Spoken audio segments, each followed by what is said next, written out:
Yeah. This is my kayak. Get yourself one. Fish on! Yeah! Oh my God! Look at that tank! That's a toad, brother. Golly!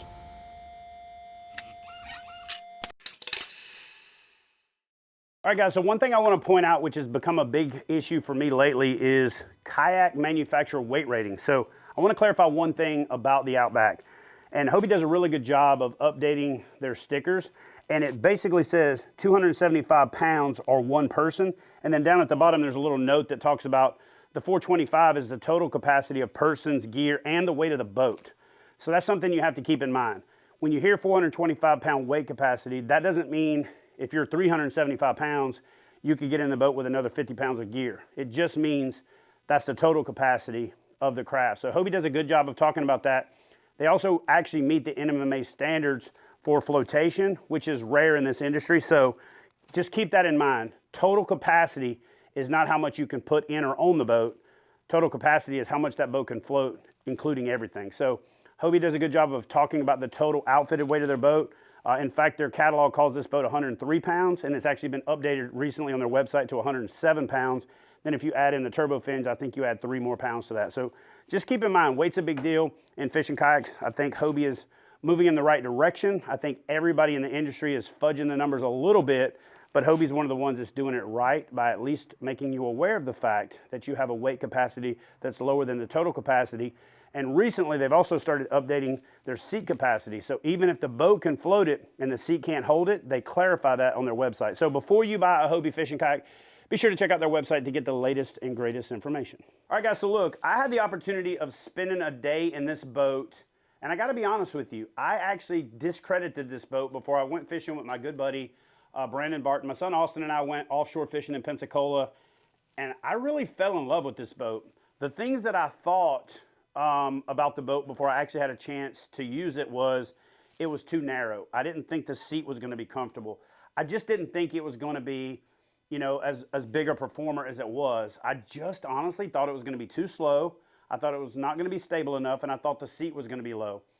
I couldn't have been more wrong.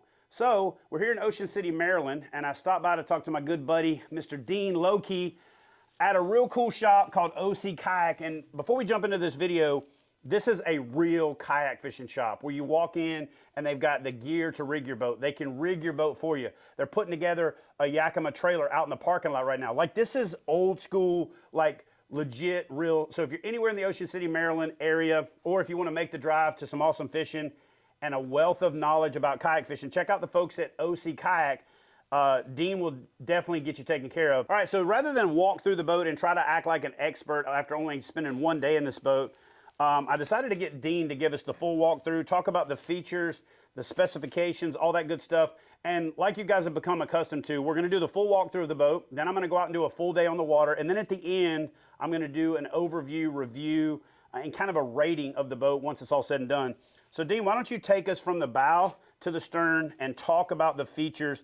One thing that I did real quick is a lot of questions people have about this boat in the past is that will the black pack fit in the back of there? This is the biggest black pack that Yak Attack makes. It actually fits in there with room on both sides, but I'm gonna go ahead and pull this out so that when Dean does the walkthrough, he can show you what comes, you know, stock with this boat. So Dean, and I'll pull it right off. The floor is yours, man. Yep, I appreciate it. Chad, first of all, thank you. Oh man, get in there. Appreciate the introduction. As you all know, Chad alluded to a couple great points. I as well was new to the Outback about 2 years ago, and it was a boat that I was worried about the same features actually. Was it too narrow? How well was it, you know, going to paddle if I did want to paddle it, and just how was it going to handle? So actually, it took me about my 3rd year to really get comfortable on it, coming off of a pro angler. So why the Outback is good is because kind of what he touched on. It's a great paddle kayak, it's a great pedal drive kayak, and of course it can be sailed. I've recently introduced myself to sailing the Outback this year and fishing from it, and absolutely loved it. So we're gonna start right here at the bow and work our way to the stern on this Outback. And I'm just gonna start by saying it's 12 foot, 9 inches, 34 inches wide, and has a weight capacity of 425 pounds. So the boat has enough to carry a kitchen sink. So right off the bat, you'll notice has a good grab handle. We love that because we want to be able to carry it, and it's an easy handle to carry from the bow. Going right forward, we'll go right into the front hatch. You do have a front hatch. This one does not have the liner, but you can have a liner as well in this hatch. Good for stowing away some dry bags or whatever contents you want. Another great feature is the sail mast. I kind of touched on now sailing out of these. This is where you would apply the sail. And this is, there also is one other little accessory you would attach to it. It's called a furler kit, and that helps you furl the sail in. So going right through with the Outback, one of the best features of it by far is going to be the drive. This is the MD 180 kick-up fin, and you will notice that it can go in reverse by pulling the red tab or the green tab, go forward. We can make foot adjustments and length adjustments through depressing this gray top tab and moving it to whatever foot position you require. We have a click and go here that makes it easy to get the drive in and out of. There is some other great features I want to take you down below the kayak on. This year, again, we have the kick-up fins, so if an obstacle was unseen, it's no problem. The fins are going to go ahead and bounce up. While you're down there, I want to show this real quick trip. If you did want to go into a shallow water, 1 foot forward, the fins will tuck to the hull, and you can access right to the ground. So it is a key feature with the Mirage Drive. I'm going to switch now. 1 foot forward, fins tucked to the hull. So that is a feature we want to teach people because it's a way to get in shallow water without taking the drive out. With that being said, over here on this tab, you'll notice it says transducer. This will not be activated until you put a fish finder on, but it's for the Guardian underneath, and that allows that transducer, if it's on the outside, to recess up and down in the hull. So it is a good feature if you have a larger, say, side scan fish finder. On the other side, there a tab will say rudder. By pulling it out of the jam cleat, it releases the rudder in the back, and that will give you the ability to steer it with both handles. You can use your left or right. Going further, we have flush mounts right here for fishing poles. So you do have 2 flush mounts here, 2 in the back. In the front here compartment, you have a mesh bag for some soft plastics, tracking, more tracking, and you do have some tether points and locking keys. So this is more for tethering, like pliers, knives, whatever you may need. This feature is typically for holding your Plano boxes in. So typically, this will go in there. This one's bent, so it's not going in, but typically it's there to hold the boxes in, the Plano boxes. You'll notice on both sides of here, there's what they call through hauls. These are through hauls to allow you to take your wires and any kind of wiring going to your fish finder or any other electronic to go into the internal side of the hull. So it would go inside the hull, so you don't see the wires on the exterior of the kayak. Right in the middle, we have a nice vertical hatch, has a liner. You can take the liner out. This bucket is basically just a rectangular bucket. You can put almost any contents you want in it. Now we'll move back a little further to the middle of the boat. One of the best features is the Vantage CTW seat. One of the real quick things that I want to address is don't forget the chair still has the ability to become a beach chair. So by just simply taking these 4 tabs out and putting them in, you could put 4 legs here, and we could easily turn this into a lawn chair. Now I'm not going to go through the whole process today because I want to show you the actual seat install. So on the bottom of this seat, there's a track. We have a bar that goes across. We typically take that bar and track, line it up, set it in, and we test it by lifting up. This one went in first try. This seat is actually a pretty easy seat to install. There are some things we got to do real quick though. Because we've got a good investment here, we want to make sure we come back to here and we lock this seat in. This clip right here is very important because the seat could technically come out if it's not locked in. So we want to make sure we lock this in. Back right here, right as we're here, you'll notice these tabs here. What they're doing is keeping this chair in the high position. You'll notice at the front of the chair, there's a tab called the kickstand. If I pull that, it will release that kickstand and allow this chair to go into a lower position, obviously for bigger water. If we're in real calm water, we're gonna probably be in this high position most all day. If the water starts getting rough, we pull the kickstand and we get lower and get a lower center of gravity. So the seat has a lot of adjustments. Going further on the seat, we have a recliner here that will let the chair recline. And then we have a tab here that builds up the lumbar. So if I turn this, it will build the lumbar up in the middle of the back. Nice feature. So again, I'm gonna pull this up to the high position. So as we look in the middle, you did notice, I kind of touched on it earlier, that we do have two handles to steer from. So it is both simultaneous turning, left or right.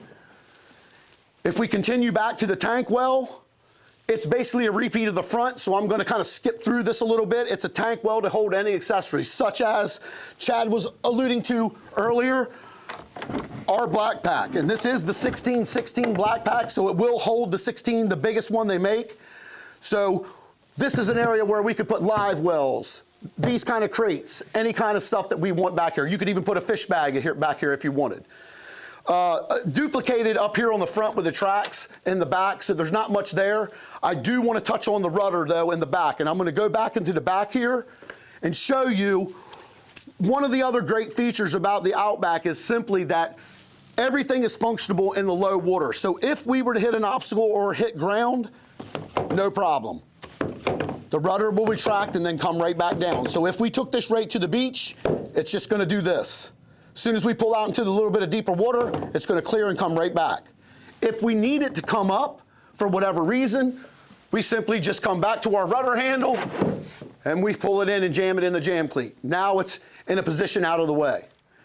So one of the biggest advantages for this boat is simply that it's great paddling and pedaling. It's one of the few kayaks I can actually enjoy both features. It's rare to get a kayak where you can pedal drive and then still paddle. The Outback performs like no other. So if I was to wrap this up, I would say probably the best kayak for all around purposes so far in the industry. With a great seat, my opinion, the best drive in the industry, this is what the Outback offers. 12'9", 34 inches wide, weight capacity of 425 pounds, you've got a Hobie Outback. All right, Dean, awesome walkthrough. So guys, one of the things that you've become accustomed to is unbiased reviews, okay? So what we're gonna do is, obviously this dude's wearing a Hobie hat and a Hobie shirt, so you're probably gonna say to yourself, he might be a little bit biased. So what I'm gonna do is I'm gonna go back through this boat. Normally I don't have experience in the boat when I do my initial walkthrough, but I do have a little bit of experience in this boat, so that's gonna factor in to what I call the pros and the nos. So I'm gonna go through and give you my opinion on what the pros are and what the nos are.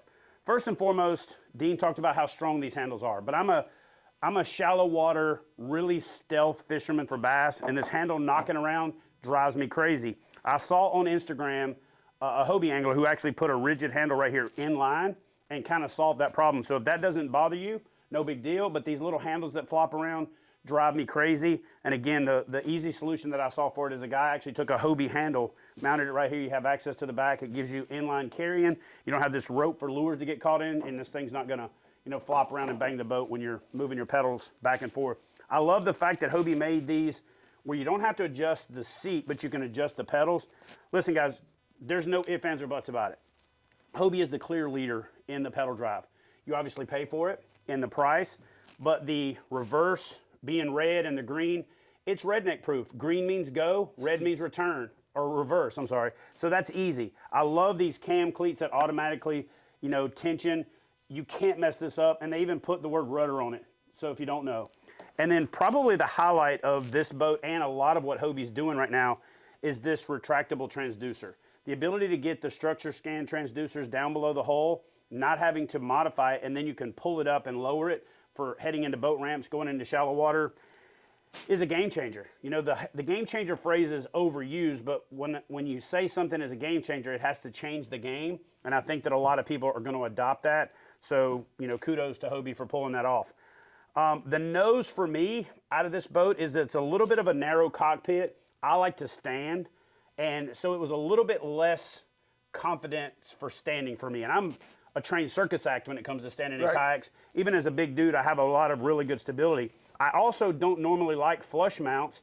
Some of the boats that I have flush mounts, and they fill up with water in the rain. They fill up in water with the splash. But Hobie put these little covers on there. These things are awesome if you're fishing live bait, if you're fishing offshore, because you can just throw your rod in there while you're rigging up. After you catch the fish, you can throw the rod in there. Ended up loving these things and thought I would hate them. This whole setup right here, even though it takes up some of the cockpit for what this boat is designed for, is genius.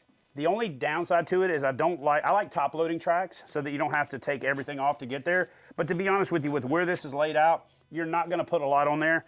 Put your depth finder on there, maybe put a paddle holder or tool holder or something like that. But this is well thought out, well laid out. I love these little bungee things that just slide in there to lock your gear in place.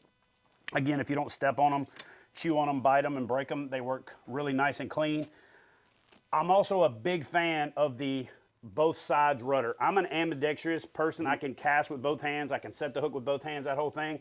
And it's frustrating on a lot of the boats that only have the rudder controls on one side. So the fact that Hobie has rudder controls on both sides is huge. So if there was one that maybe would be the deal breaker for me, it would be the seat height. The seat height is a little bit low to the angle that your feet go over the course of the day.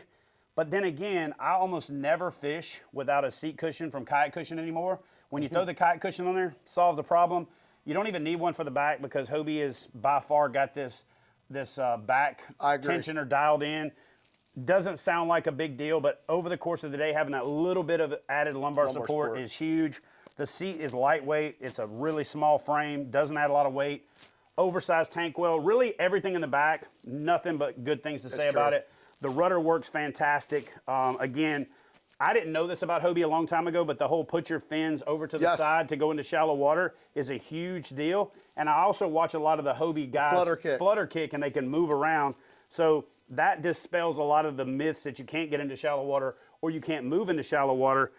And the number one takeaway from this boat in the pro category for me, because I always like to finish on a positive, is what Dean touched on 3 or 4 times during the review. Even though this is a pedal drive kayak, you can pop that pedal drive out, or if you have a mechanical failure, you can paddle this boat if you need to. I like how the rudder controls are clean. Everything is recessed and well thought out and well designed, so it makes for a pleasant fishing experience. I like how they went ahead and included the whole pass-throughs. From a form, fit, and finish, I think Hobie dominates the industry with all the things that they have done for you. Now, that does come at a price and a trade-off that you pay for it all up front, but you're not going to have to upgrade a bunch of stuff down the road. So all in all, I like the Hobie Outback. I think it's going to be something that I'm adding to the fleet. I think it's a great boat for both recreation and for fishing. But if you're going to go offshore, as our buddy Brandon Barton showed us down in Pensacola, there's probably not a better platform. I think you need to be more advanced angler to use the Pro Angler series, or one of those higher center of gravity boats in that situation. So if I'm going offshore, this is the boat I'm going to want to be in. So I want to touch on something, and Chad brought 2 great points up, and yes, I am a Hobie guy, and yes, I'm very biased towards some of their stuff, but I do tell the truth like Chad. He is absolutely right. On my kayak, my personal team kayak, the first thing I did was take these bars and remove them to gain back my cockpit space. I actually took this bar and put it into the back. So simply, you could do this. All you would do is take out these screws, take this frame, put it in the back, and you untie your bungee, and then what happens is you have now opened up your cockpit. So the first thing I did on my Outback in 2018, I did that, and it's on every one I do now. So this one here is a standard one, and I didn't really, go further into it, but Chad was absolutely right. And then he was also spot on the seat. Let me say something about that before you. That means I stand corrected, because if you did that, I literally could put my feet all the way to the other side.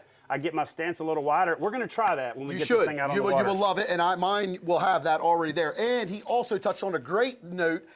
One of the hardest things for me to get used to was this low seating arrangement. He is absolutely right. If there's any negative to this boat, it would be that the seat is in a more low position. So this kayak does not give you that upright high seating position, as we kind of alluded to the bigger brother, the Pro Angler. The Pro Angler, you're really on top. The Outback, you're really kind of in. And I think it works for the best on this particular boat, because if you get too much higher of center of gravity, I think this boat could become vulnerable in some ways as far as, tippy. But again, for what it was designed for, it's one of those trade-offs that you got to is. make, and that's why you have to think about stuff like that, and that's why we're doing these reviews. So, Dean, thank you, man. No, thank you, Listen, Chad. if you guys are in the Ocean City, Maryland area, or if you're anywhere within driving distance, you want to go to the coolest shop on the East Coast, check out the folks at OC Kayak. You guys do me a favor and comment in the comment section below and let me know if there's anything you think we missed in this initial walkthrough, and we'll be sure to cover it when we get this thing out on the water. Thank you, guys.